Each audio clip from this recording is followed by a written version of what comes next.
আসসালামু আলাইকুম রাহমাতুল্লাহ।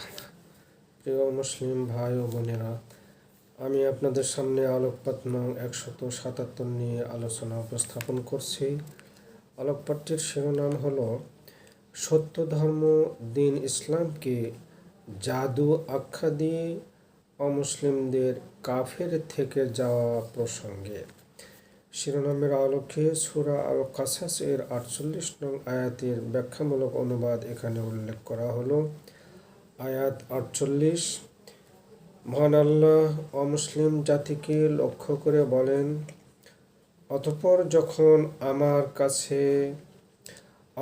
যখন আমার কাছ থেকে তাদের কাছে নবী মুহাম্মদ সাল্লাল্লাহু আলাইহি ওয়াসাল্লাম এর মাধ্যমে সত্য ধর্ম দিন ইসলাম নামক হেদায়া এসে গেল, যা এসেছিল পূর্ববর্তী সব নবীদের মাধ্যমে, তখন ইসলাম ধর্মবিচ্যুত জালালাগামী অমুসলিম জাতি ধর্ম পরিবর্তনের কথা অবান্তর মনে করে অভিযোগ উত্থাপন করল। নবী মূসাকে যেরূপ লিখিত কিতাব দেওয়া হয়েছিল, সেরূপ লিখিত কিতাব এ নবী মুহাম্মদকে কেন দেওয়া হলো না?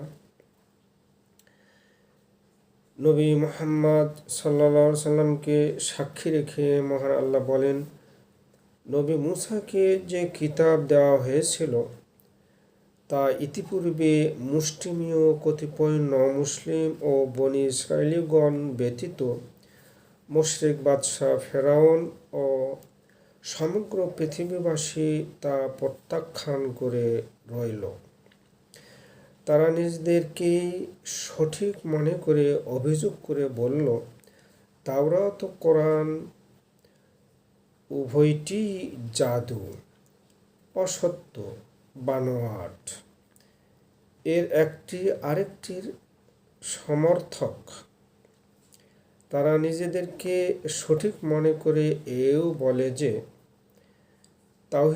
তাওহীদি ধর্ম সঠিক নয়, আমাদের বহুত্ববাদ বিশিষ্ট ধর্মই সঠিক। তাওরাত, কোরআন আমরা এর কোনোটিই মানি না। আমরা নিজেদের ধর্মের প্রতি ঈমানদার, তোমাদের ধর্মের প্রতি কাফের। তোমরাই শয়তানের অনুসারী, আমরা না। এর ফলে কিয়ামতের দিন তাদের কোনো অভিযোগ করার বাক স্বাধীনতা থাকবে না। আসুন মুসলিম ভাই ও বোনেরা, কালেমা, নামাজ, রোজা, হজ ও যাকাতের মাধ্যমে আমরা আল্লাহমুখী হই, পবিত্র কোরআন ও হাদিসের অনুসারী হই, অপরাধ করে থাকলে তওবা করে সংশোধন হই। ওহে আল্লাহ, আপনি আমাদের তওবা কবুল করুন, আমাদেরকে জাহান্নাম থেকে পরিত্রাণ দান করুন এবং আমাদেরকে জান্নাতুল ফেরদৌসের মেহমান হিসেবে কবুল করুন। আমিন।